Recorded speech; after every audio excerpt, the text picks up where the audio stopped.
Matt, first base is a DFS pitcher that you want to roster. Who are you going to go with? So this is a slate with a lot of really good pitchers. And I think that the way that this is going to shake out in terms of what the field is doing is that you either have Scherzer or Sale, or maybe even Darvish at the high end. And then you see a lot of people paying down to Eliezer Hernandez or maybe even Yusei Kikuchi. And I think Patrick Corbin kind of goes overlooked in the middle there. He hasn't really had a good season, but he also has had some pretty tough context where he's pitching in Washington, which, especially in the summer, is a really tough place to pitch. And he's had a recent stretch where he faced the Braves, both home and on the road. Same for the Phillies, Baltimore in Baltimore, so tough hitting environment there. The Padres, the Dodgers. I mean, it's been a really hard schedule. He finally got a break last time out where he got to go in Milwaukee, which probably is a neutral matchup still, but he actually had a good start there because it was the one matchup recently where it wasn't actually a negative on balance. So I think Corbin going into Miami against the Marlins, really good pitching environment, really bad offense. And I think the $8,200 price tag keeps him relatively low owned. So he's probably my favorite pitcher on the whole slate. All right, Paul, a lot of guys to choose from. Who are you going with?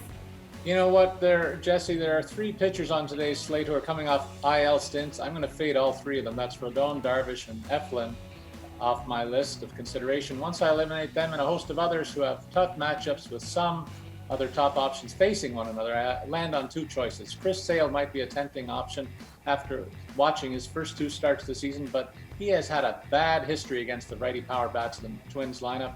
So he gets an X from me today, despite the Twins throwing a bullpen day at the Bo Sox. I land on Alex Wood of the Giants. In fact, for $8,700 in a matchup against Carlos Carrasco and the Mets, Wood comes into this game with a 65-16 strikeout to walk ratio in his last 54 innings pitched. That's pretty dominant. The Dodgers on a roll with 9 wins in their last 10, while the Mets are going the other way in dog days of summer with a 2-8 mark in the last 10. I think the LA offense will have a field day against Carrasco, who will be making his 6th appearance of the season and has not distinguished himself at all in pitching to an 8.82 ERA. With the numbers like that, he should be on the Orioles pitching staff, along with giving up 5 homers and an opposing batting average of .319 over his 16 1/3 innings pitched this season. All right, Erik, which DFS pitcher are you going to be going with? I do really like Alex Wood. He's on my short list, but I think I'm fine just paying up for Chris Sale, just over 10,000. I don't care too much about specific batter versus pitcher histories. The sample size there is always tiny. And what matters way more for me is just how talented we know Sale is, and just not actually really all that worried about him coming off of Tommy John surgery. Was excellent in his first 2 starts, only 5 innings in each, and he did only go 71 pitches in his last start, so I doubt he passes 90 here, although he did throw 89 in his first start. So, you know, he's been basically at that level before. I think 90 pitches is enough to get elite level performance from somebody as good as Sale.